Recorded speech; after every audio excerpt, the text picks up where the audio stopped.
One storm had barely passed. Another is already on its way. Deadly floods tear across southern China. Tens of thousands evacuated from their homes. Rivers burst their banks and reservoirs come under mounting strain. Now, even as the water keeps rising, an even stronger typhoon is closing in. Deadly heat in Europe, earthquake in Venezuela, and now floods in Asia. Is this nature's brutal warning?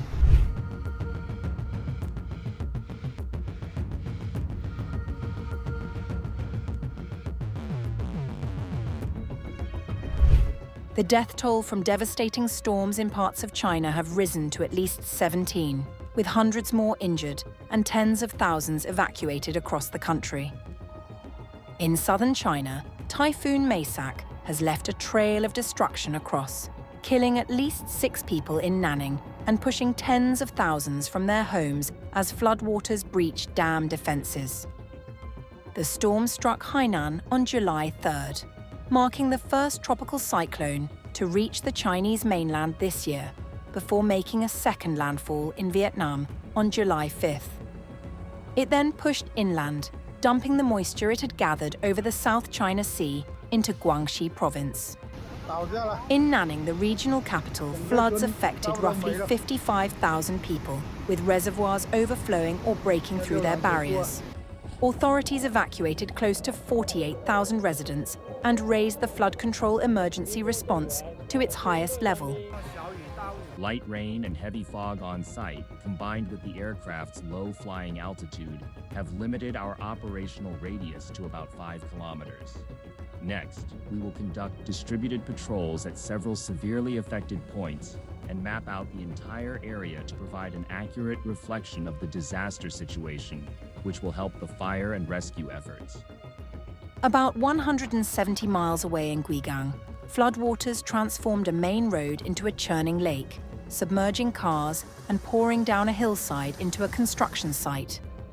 Further south, in Fangchenggang, one video showed a car swept along a street, its water level rising past another vehicle's steering wheel. The devastation has continued to widen.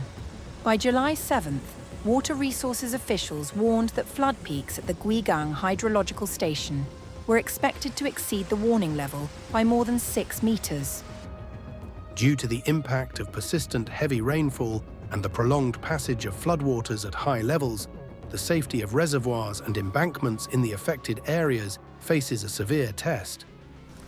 Separately, heavy rains further north have claimed more lives, with 2 deaths recorded in a flash flood in Inner Mongolia and 3 more in Fushun, Liaoning province, over the weekend. China is now bracing for a second threat. Super Typhoon Bavi is tracking across the Pacific towards Taiwan, packing winds of up to 180 miles per hour as it passed Guam, Tinian, Saipan, and Rota on July 6th. Forecasters expect it to bring further wind and rain to eastern China from July 9th. Heavy rainfall is forecast to continue across Guangxi, Guizhou, and Hunan in the coming days, provinces home to a combined population greater than that of Russia. Scientists have long linked the growing intensity of storms like Maysak to the climate crisis, warning that extreme weather events will become more frequent and destructive as global temperatures continue to rise.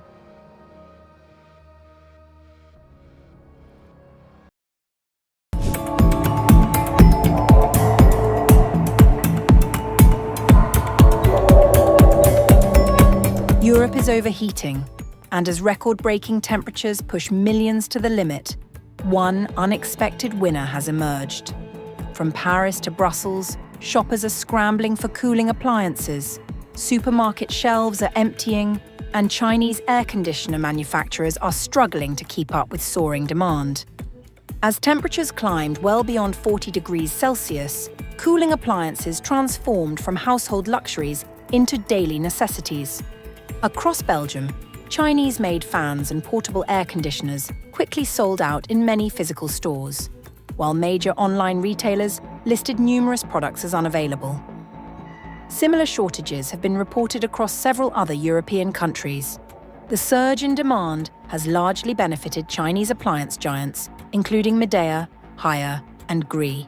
Portable air conditioners have become especially popular because they are cheaper than traditional split units and can be installed almost instantly. Media's Porta-Split model was specifically designed for the European market, allowing easy installation while complying with strict building regulations common across European cities.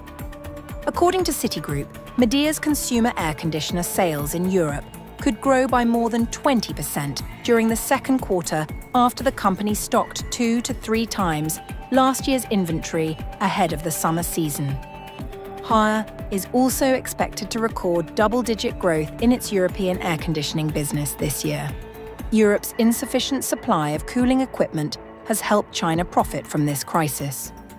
Europe's lagging local industrial layout and sluggish product iteration has left domestic products ill-matched against construction scenarios and people's everyday needs.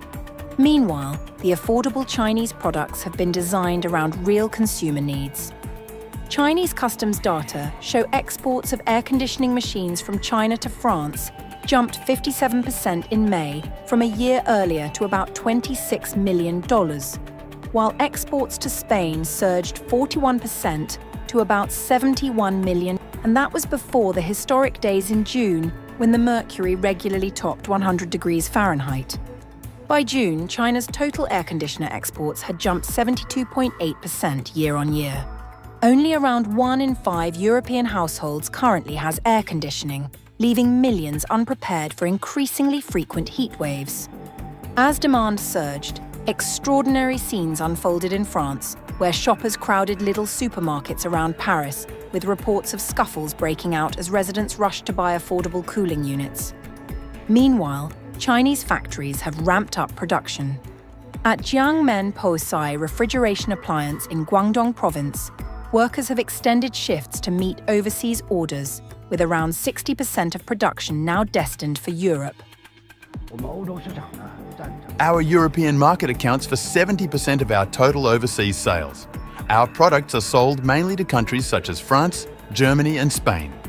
In May, the number of our orders reached more than 900,000 units. As overseas orders for home appliances continue to grow and shipment schedules tighten, customs authorities have introduced measures to streamline export procedures. The Jiangmen Customs Office has established a dedicated declaration window for the export of cooling appliances to facilitate faster clearance. In the first 5 months of this year, Jiangmen's air conditioner exports to Europe totaled 880 million yuan, about $129 million, up 15.4% year-on-year.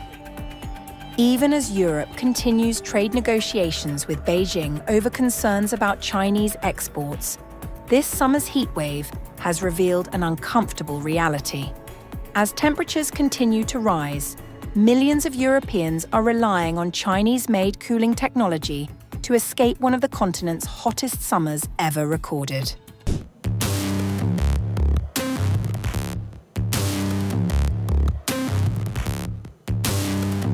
America's wildfire season is rapidly spiraling into a national emergency. As millions celebrated Independence Day, firefighters battled hundreds of new blazes. More than 100 new wildfires erupted across the United States over the 4th of July weekend, significantly intensifying an already severe fire season. According to the National Interagency Fire Center, 124 new fires have been reported since July 4th, including 6 major blazes. Fire crews are currently battling 41 large fires, while mandatory evacuation orders have been issued in 3 separate regions. So far this year, nearly 900 wildfires have burned almost 3.3 million acres across the country. While the causes of many of the latest fires remain under investigation, local authorities believe holiday fireworks have played a significant role. In Colorado, the Custer County Sheriff's Office issued an urgent public appeal, asking residents to immediately stop using fireworks. Officials warned they were already battling a historic wildfire, with exhausted firefighting crews working without a single day off, while strict fire restrictions remained in place. The National Interagency Fire Center continues to operate at Preparedness Level 4, indicating heavy national mobilization and growing competition for firefighting personnel and equipment. Since yesterday, 124 new fires were reported nationwide, including 6 new large incidents. Critically dry vegetation, extremely low humidity, and scorching temperatures are creating dangerous fire conditions across Colorado, Wyoming, Nevada, Utah, and northern Arizona, while smoke from the expanding fires is affecting air quality hundreds of miles away. The growing wildfire threat has also forced communities to cancel traditional Independence Day celebrations. In Silverton, Colorado, the annual fireworks display, normally the highlight of the town's celebrations, has been cancelled as officials prioritize public safety. Nearby communities have also cancelled fireworks and water-based festivities, while some cities, including Salt Lake City, Park City, and Aspen, have replaced fireworks with drone shows. Officials say fireworks started nearly 30,000 outdoor fires in 2024 alone. Safety experts are urging Americans to respect local restrictions, warning that even a single spark can ignite dry grass, brush, and trees under current conditions. At the same time, an intense heat wave is placing around 162 million people under heat alerts across 35 states. Temperatures are expected to climb into the upper 90s and beyond 100 degrees Fahrenheit, with heat index values reaching between 105 and 115 degrees. Cities including New York, Washington, Chicago, Philadelphia, Boston, and Atlanta are expected to experience some of the most dangerous conditions later this week. As wildfires multiply and extreme heat spreads across the country, emergency officials warn that the combination of record temperatures, dry landscapes, and stretched firefighting resources could make the coming days one of the most challenging periods of this year's wildfire season.